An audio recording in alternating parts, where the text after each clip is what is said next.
En esta clase vamos a ver específicamente la primera parte de modelos ocultos de Markov, que es cómo en el sistema de reconocimiento hacemos una clasificación una vez ya extraídas las características de la señal o la imagen, lo que sea, ¿no? En particular, para el reconocimiento automático del habla, esta etapa se denomina modelado acústico, porque modela las emisiones acústicas, el espectro de los distintas frames o fragmentos o segmentos de la señal de hablas que vamos tomando. En esta clase hay algunos conceptos básicos de comparación entre patrones y normalización y alineación que los pueden ver directamente del Rabiner. Son los métodos con los que en sus orígenes se hacía reconocimiento automático del habla. Y lo que vamos a ver en esta clase es lo relativo a modelos ocultos de Markov desde una perspectiva de autómatas. Entonces, en primer lugar, vamos a ver este esquema general de la clase. Primero vamos a ver todo un enfoque intuitivo, simplificado, conceptual, que ayuda a entender las ideas generales detrás de todo esto, cuáles son los principios y las bases. Y en la segunda parte vamos a formalizar todos esos conceptos para terminar de ver los algoritmos de entrenamiento o estimación de parámetros en la tercera parte o tercer bloque de la clase. Empezamos con los autómatas de estados finitos. Este es un autómata de estados finitos. Acá tenemos un estado inicial, suele indicarse con una doble línea en el contorno. Decimos que el estado 1 es el estado inicial y, por ejemplo, en este caso el estado 5 del autómata es el estado final. Los autómatas van pasando de estado en estado y esa es la forma en la que modelan lo que va ocurriendo en el tiempo.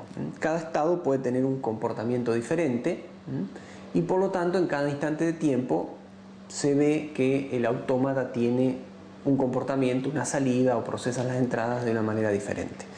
En este caso vamos a comenzar con los autómatas determinísticos y esto significa que todas las reglas que gobiernan su funcionamiento son de base determinística, están predefinidas y no hay ninguna componente estocástica o ninguna probabilidad involucrada en el funcionamiento.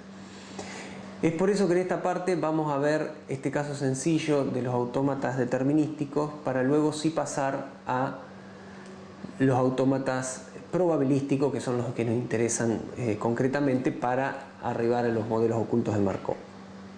En este autómata determinístico hay 5 estados, como decíamos recién, y cada estado emite o da como salida una letra, A, B, C, cualquier letra. En este caso es una simplificación. Por supuesto, los autómatas podrían emitir un número, una distribución, una imagen, cualquier cosa, ¿no? Estamos simplificando. Acá hay un conjunto finito de símbolos en el sentido discreto, que son las emisiones o en alguna bibliografía lo que puede observar un autómata. Y lo otro que hay es que los estados se interconectan. Por ejemplo, acá el estado 1 se conecta con el estado 2 en un sentido, o sea que desde el estado 1 se puede saltar al estado 2. En el estado 2 uno se puede quedar, o sea, en 2 instantes de tiempo siguientes se está en el estado 2 y se está en el estado 2. O sea que para eso se usa este lazo o esta conexión desde el estado 2 al mismo estado 2. Del estado 2 podemos ir al estado 3, hay una conexión que lo permite, y fíjense que en este caso también del estado 3 podemos volver al estado 2. Bueno, por supuesto, estas conexiones dependen de qué uno está modelando, de qué tenga sentido modelar y de qué tenga sentido que se pase de un estado al otro y no se vuelva, por ejemplo, ¿no? Cada estado, como decíamos, tiene la posibilidad de quedarse en sí mismo, acá el estado 3 también, pero fíjense que los estados inicial y final en este caso no pueden repetirse. Una vez que llegó al estado final, el estado 5, terminó el proceso, terminó de funcionar el autómata y no hay ningún otro estado al que se pueda ir ni tampoco a sí mismo. Como les decía, estas conexiones pueden ser muy variables, pero en el caso de los autómatas determinísticos, estas conexiones se guían o se basan en una regla que dice, si pasa tal cosa, entonces saltar al estado 2 o al estado 3 o al que sea. Vamos a ver un poquito más en detalle cómo funciona y para tener una idea de para qué sirve también un autómata determinístico. Acá tenemos este autómata determinístico, es el mismo que teníamos antes, y lo que nos podemos preguntar es cómo puede usarse este autómata en una de las aplicaciones típicas de los autómatas determinísticos, que es como modelo generativo. Modelo generativo es un modelo que genera una salida. Puede ser a partir de una entrada dada o puede no tener entrada, simplemente el funcionamiento interno hace que se genere una salida. Podría ser, por ejemplo, un semáforo que tiene verde, rojo, amarillo, y cada uno de esos colores es un estado, el estado verde, el estado rojo y el amarillo, y hay reglas de transición entre los estados.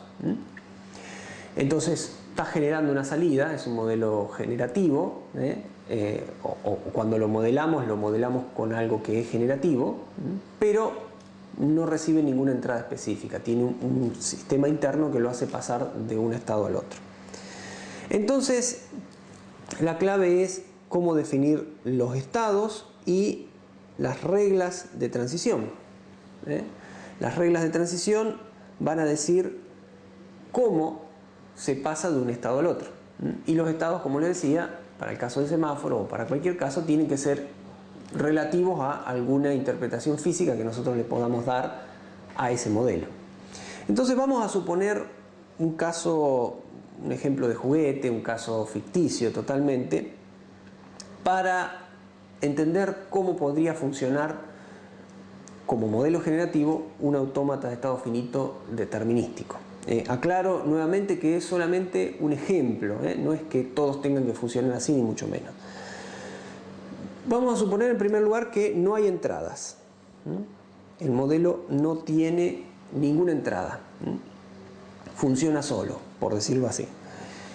Lo otro que vamos a suponer es que cada estado incrementa un acumulador interno. Vamos a suponer que el modelo tiene adentro una variable, un acumulador, un número que se va incrementando y que lleva la cuenta de algo. Entonces vamos a suponer que cada estado lo incrementa ese acumulador en la mitad de lo que vale el estado. Si estamos en el estado 2, el acumulador se va a incrementar en 1, en el número 1. Si estamos en el estado 3, se va a incrementar en 1,5 y así, ¿no? Después vamos a suponer que los loops o las reentradas o los links a sí mismos deben ser utilizados al menos la misma cantidad de veces que indica el número de estados. O sea que si nosotros caemos en determinado momento en el estado 2, deberíamos quedarnos por lo menos 2 instantes de tiempo en el estado 2, usando por supuesto el loop que tiene a sí mismo, ¿no? Y luego, cuando llega el momento de saltar o de decidir a dónde saltar, vamos a movernos hacia el estado cuyo número sea más cercano al valor que tiene actualmente el acumulador, ese acumulador que hablábamos inicialmente. Así que, por ejemplo, si el acumulador tiene el valor 3,1, bueno, el estado, en caso de que se pueda y haya un link hacia él, el estado al que tendríamos que movernos es al estado 3. Entonces, con esas reglas básicas, fíjense que son todas reglas o definiciones también completamente determinísticas, vamos a tratar de pensar cuál es la secuencia de salida quedaría este modelo en caso de que se iniciara con el acumulador en 0. Vamos a pensarlo un poco.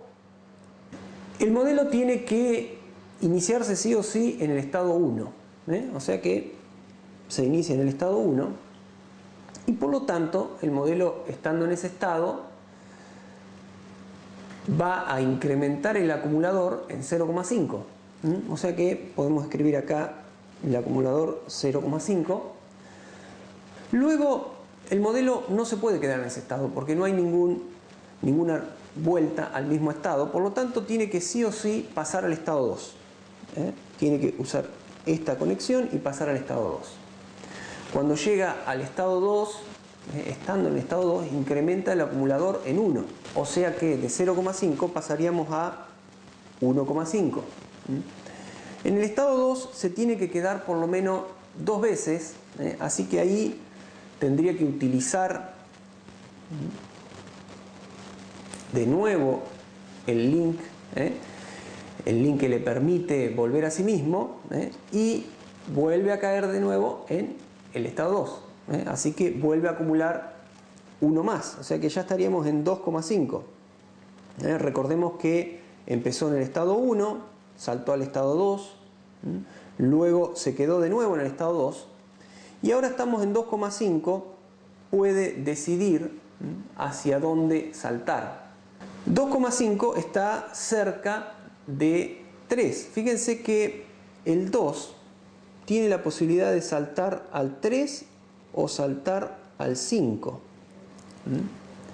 Y el 5 claramente le queda más lejos. No tiene la posibilidad de saltar al 4, no hay ningún link hacia el 4. Así que lo que va a hacer es saltar al estado 3. Salta al estado 3 y ahora va a incrementar el acumulador en 1,5. Así que de 2,5 nos vamos a 4 en el acumulador. En el estado 3 está obligado a quedarse por 3 instantes de tiempo.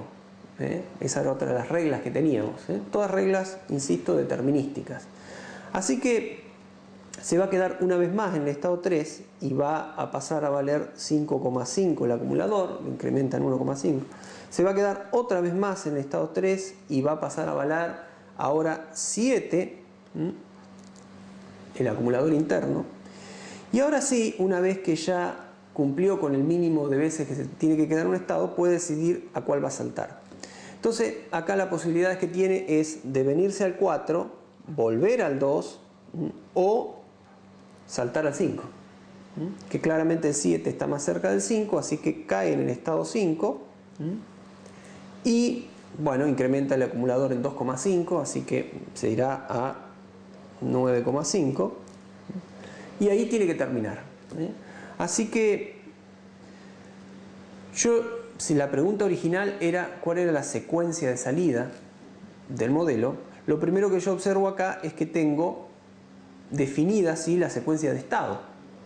1, 2, 2, 3, 3, 3 y 5. Quiere decir que a partir de esa secuencia de estados yo después puedo sacar la secuencia de salidas.